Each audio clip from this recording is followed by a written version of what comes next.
kNOwBOX Dance presents Dance Behind the Screen, process production, and social media. Don't forget, say no to the box. Dile no a la caja. 고정관념이란 상자에서 벗어나세요. Hello, and welcome back to Dance Behind the Screen podcast. This is your co-host, Marthea. Today's episode is a little bit different. In today's show, kNOwBOX Dance Ambassador Sumedha takes over the mic to interview filmmakers from the Choreomundus Dance Film Festival. We have been dreaming up a way to collaborate with Sumedha and unite forces. So, as part of the kNOwBOX Dance Film Festival 2022, Dancing Around the World virtual events, Sumedha and kNOwBOX Dance hosted an open forum and talked about the connection between environment and dance. Please enjoy excerpts from our conversation. Welcome, Sumedha, to the show. Can you start by telling our audience about the Choreomundus Dance Film Festival, or CDFF for short? Hi, everyone. Choreomundus Dance Film Festival sort of began during, a very crucial time of the pandemic of finding a community of practice for dance filmmaking, but at the same time find a space where we can all come together to not only see this as somewhere we can just screen films, but also see this as a discourse developing over a period of time. And this year's theme was around environment. And I think in the initial discussions, my co-curator, Temi, who's from Nigeria as well, she and I were having these initial discussions around the word environment in the first place, because there is no such word of environment in the languages that we speak in our countries.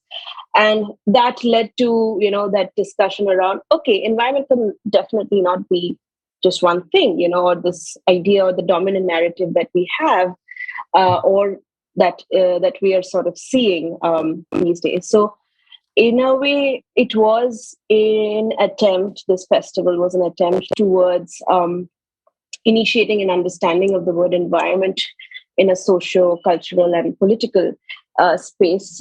The word environment, that as I was sharing, how does it sort of translate and make sense, or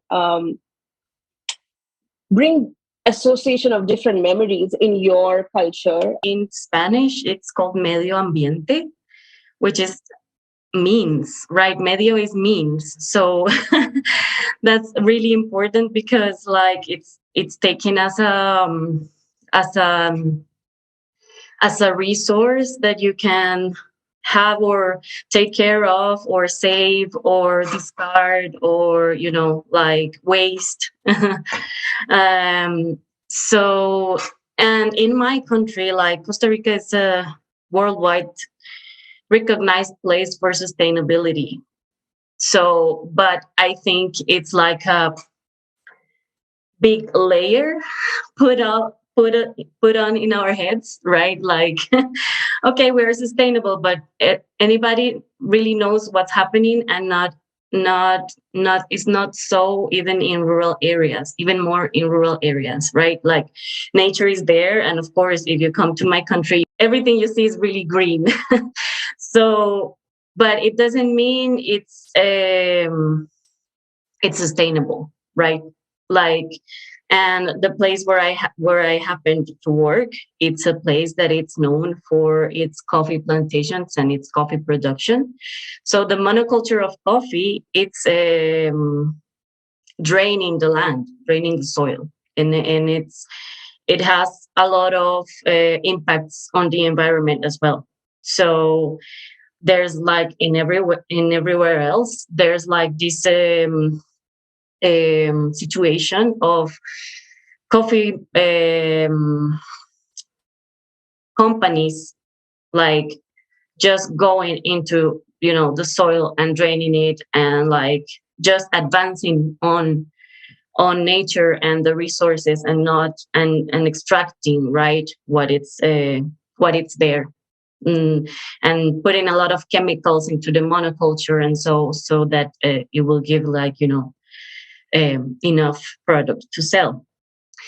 And there's a parallelism and here I come into the second question, there's a parallelism with the social dynamics that it provokes, right? Like a woman in a coffee plantation is in danger for sure, because there is a lot of rape, there's a lot of violence, there's a lot of hierarchies in terms of who owns the coffee lands and who sells them and who gets the profit from that, even if it's women also picking up the coffee for 3 or 4 months a year, right?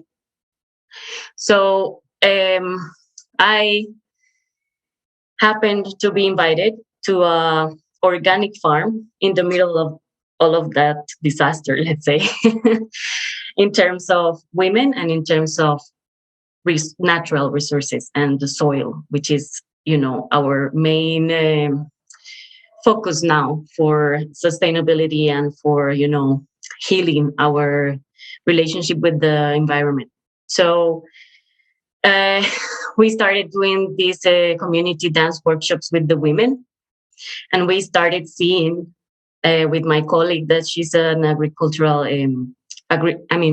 organic agriculture worker. She, we started seeing that there was this parallelism of like the soil being drained and the women being drained from their resources by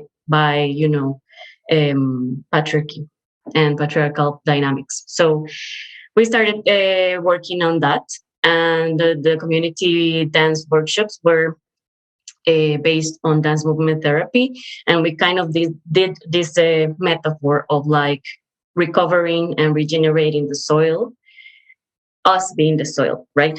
Like as my friend did, she recovered and regenerated the land, the soil in her farm from scratch, and it took her a lot of years and a lot of love and a lot of organic efforts, she herself, to regenerate the land that she lives in, and it's this farm. And so we started working on that and asking the question, like, if dance is a path for regenerating us, as if it were the soil. So it was a really nice process, and in the end we started seeing first I don't know this word in English, like like the first little plants that come out of the soil. And uh, my friend told me, like, the first thing that you see when the soil is regenerated is that you can see a diversity in what it gives, right? So we saw this as in the diversity of expressions and gestures in the women was more diverse now in some months of work, within some months of work with them. And that is how we merged all this together for this film. And the film itself is like a first glimpse of the regeneration of us women from violence and neglect. Thank you, Maria. This was thank you so much to just sort of bring in the contextual aspect of creating a dance film, and how even just this metaphor for recovering could be used as a tool, a corporeal tool in a way, for the dance film process. How did you think about, like, how you thought that dance films could become an environment in itself for an experiment to happen? Hello, everyone. Yes, as Sumedha said in the beginning, so we were 3 creators of this film. Unfortunately, yes, due to some different political circumstances, Amin from Iran, he wasn't able to join because of different reasons, and also Alex. So yeah, I will try to sum up what all of us were thinking. So about our film, as you said, it was like in the beginning as an experimental, let's say, for all of us. And it was an improvisation based dance film that we decided to make. The main goal of us creating these steps or this process of trying to hear that environment and trying to let our bodies listen to what they wanted to say and what this environment wanted to say, and transform this into movement slash pictures slash videos that we decided to combine together into a film. As you mentioned, it was like in a cemetery. At first, this environment for us that was there, it was like an old cemetery that in London, it was like what is called a royal cemetery. And it had like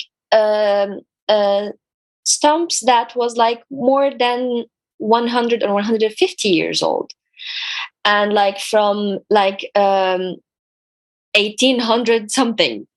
And we decided to see how these stumps, that they are just stones, and how the nature is invading these stones because like they are super old, and how they are barely visible and you can barely read what is left from the names, for example, or left from like the dates or what is quoted down there.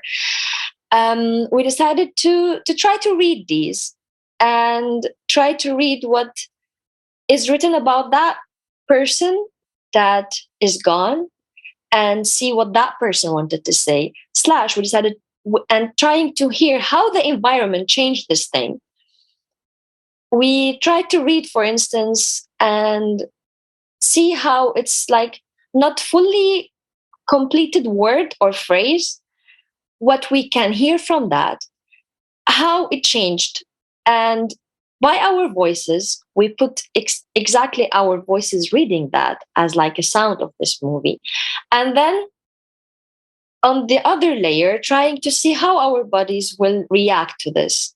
Improvisation based, trying to stay still, trying to move, trying to complete what is left from a tree slash stump slash ground, how these all can talk to us, how this environment of an entire heritage of a person is encapsulated in one specific place, and how the people around react as well, because it was like a royal cemetery slash park.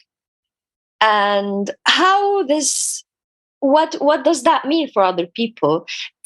Finding people really coming to visit the graves of someone that they know, or just a bicycle passing through, and some like food, I don't know, these companies that they just like have a shortcut from there to deliver their food, and like a skateboard person, all of these happening in the same place. So how would our bodies listen to that?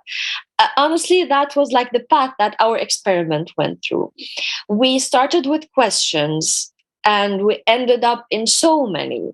And the main goal of that movie is not like to find an answer for what is this heritage is about, but for us to see how our bodies will react to this whole environment that is very I would like, it's like a very much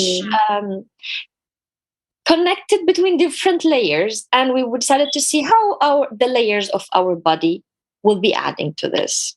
Really about understanding. If you could share with us, because the word environment has been definitely there in the film, but even the way in which your process unfolded, like the choreographic and improvisational, maybe workshops, because this was a film also born out of a 4-week movement workshop. So if you could share with us some examples of how did you work with people and the environment. Hi everyone, thank you for the invitation. Yes, we started the project with Adele as part of research that has been like few years came to me while I was doing art, and how I was engaging the art and that I was creating with the public and where we live and the environment and what does it mean also environment and it was many years before it get like more this word sustainability environment became more part of our language, which is amazing. But I was really asking myself also like the environment in the city, because sometimes we think about going to the nature and then you have to be with the trees. But then in a city like Lima, which has, and I was thinking, when we say environment, we also have to talk about the history because it's built on each place has a history to tell you. So in Lima, it has a history of violence and how we occupy the space and the limitations. So how in an ecological way, humans are also connecting with that space that is also rough, that it has a history of violence. So then we decide to work with utopia as a triggering word to understand what could mean for us. And we read different texts and then also we say like, but how we want to approach this word because it could be interpreted in so many ways. So we decide to take it in a way that could be also easy to work with the body. So we say for us, we want to present utopia as a way of challenging the status quo. So then when we do an open call with the Cultural Center of Spain in Lima, we wanted to especially work with people who live around the cultural center.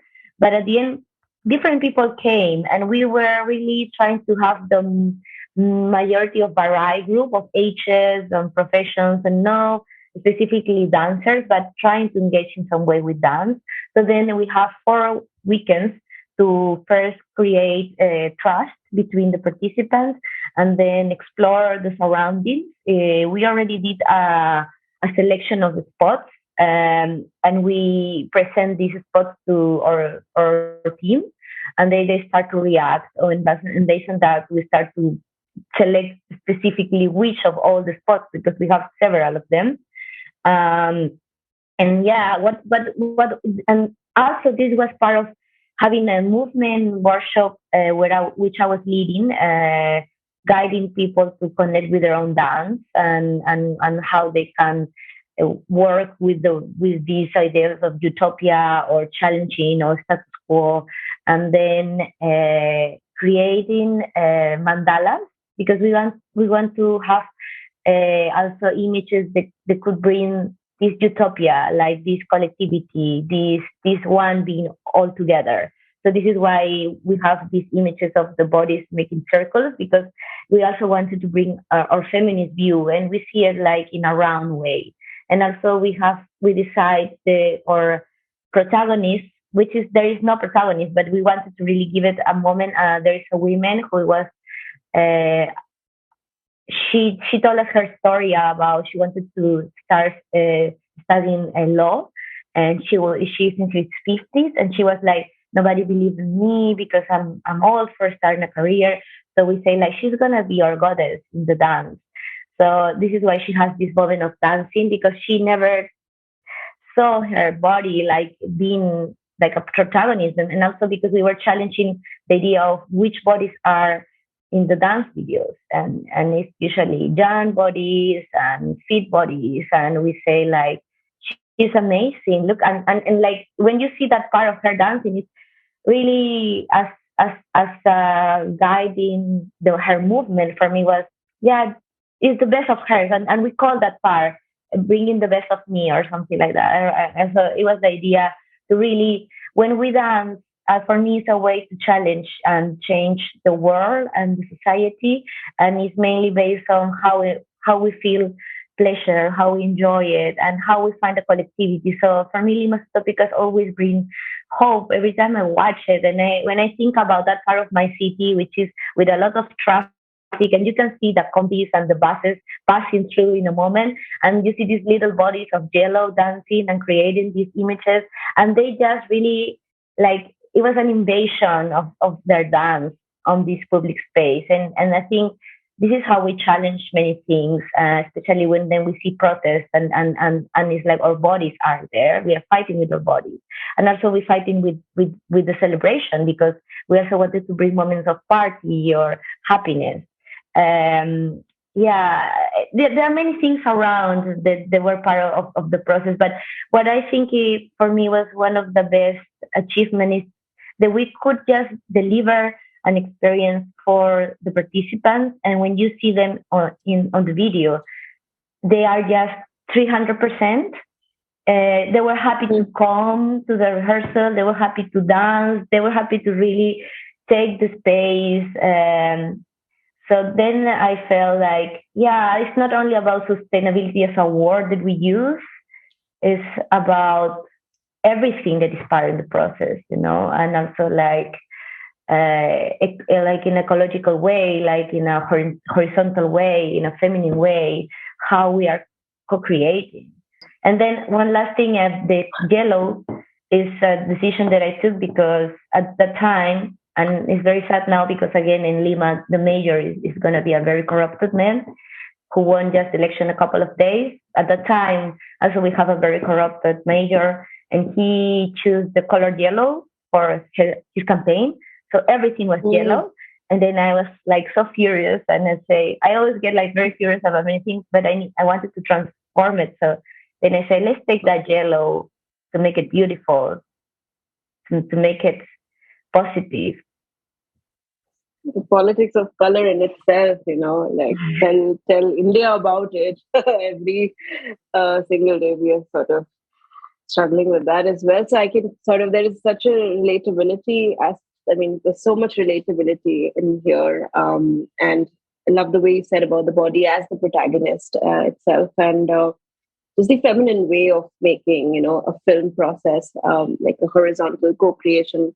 Really never thought about it in that way, and leads us to a potential towards a different conversation altogether in itself. Yeah, firstly, I think I'm going to explain about what is the environment. In Indonesia, environment is called lingkungan. I think the meaning is also the same in English, right? Environment, something that around of us, including the land, flowers, trees, and etc. And in Yogyakarta, it's not in Jakarta, but Yogyakarta is my hometown right now. There is one of the university that in the 5th semester, all of the student art dance department, we have to create a dance that connected with the environment. We have to create a dance that we have to perform in the environment. And there is a process 6 months that we have to, create this kinds of dance. And in the end of the semester, we have to perform it. So I can say that environment is really close to the dance choreographer in Yogyakarta. Not only to the new choreographer, but also the oldest choreographer. Because, in Yogyakarta, we have also a classical dance called Yogyakarta Classical Dance. And, most of the movement is like in Hawaii. Also, it's inspired by environment, such as, the wave of the sea, right? Then we have to do the movement like this, and also picking the flower on the trees, something like that. So environment and the people in the surrounding in Yogyakarta people is very connected. Most of the name of the movement we use environment names as well. Flowers. Sometimes we use the situation sometimes, or maybe animals and etc. People and environment is very close. We respect to the environment, and environment will respect to us. Yeah, actually, just to be honest, that I want to show that movie is just to make like a summary of the heritage in my hometown, not country but hometown. So it's like a summary of heritage, from the fabrics, from the masks, from the food as well. I can show you how to make a food in my movie, the environment, the sand, and then also the people, how they move their body.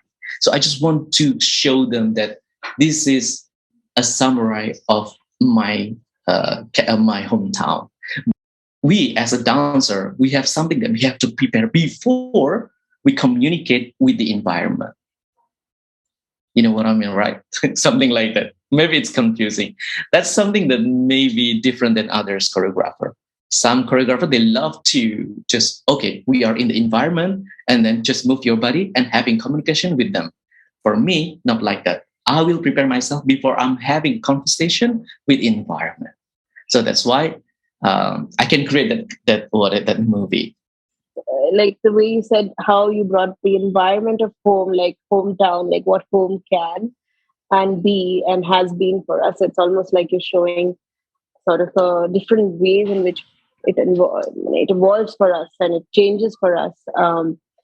Thank you so much for that. As curators, how were you thinking about environment and dance when programming the festival? Because it sounds like there's such a through line through each of these films. So I'm curious, what was y'all's approach for curating, thinking about dance and environment? You know, what environment is like, it is changing, right? So even the internet is our environment, how our technology is literally the environment. So that's how we wanted to bring multiple viewpoints to approach environment, not just it becoming about the conversation between land, trees, and body, which it is anyway, but how can we sort of also see the other environment that we are in? Going in a similar way where Marthea was asking, like being part of the organizing committee of this festival and looking at your films and writing about them so many times. What is so special about making dance films that you wouldn't have it in any other way? Fabulous question. Well, we had this conversation with Sumedha in France.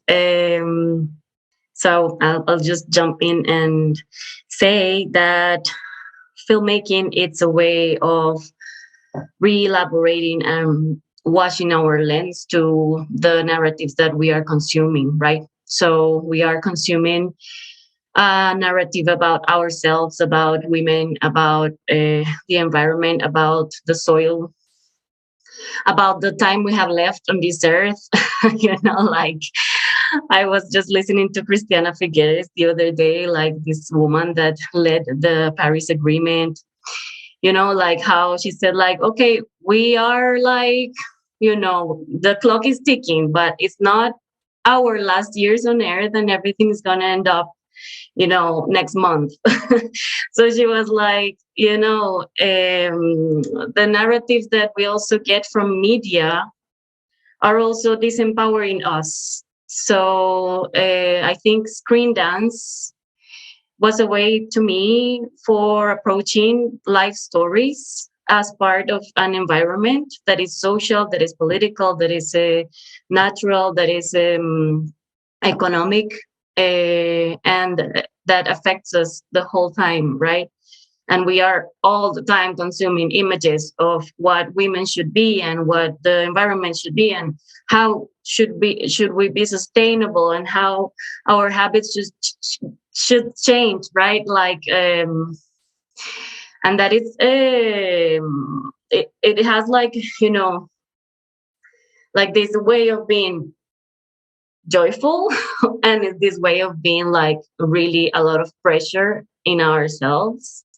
So I think filmmaking, it's a very powerful way and means, like medio again, to reframe our lens about how are we positioned in all this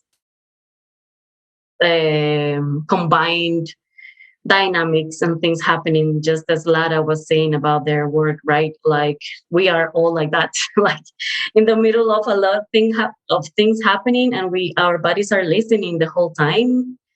And how screen dance and the media itself can give us a shift on our look. So I see this issue of diversity is kind of something that it's part of many of the filmmakers and the films that we are hearing about today.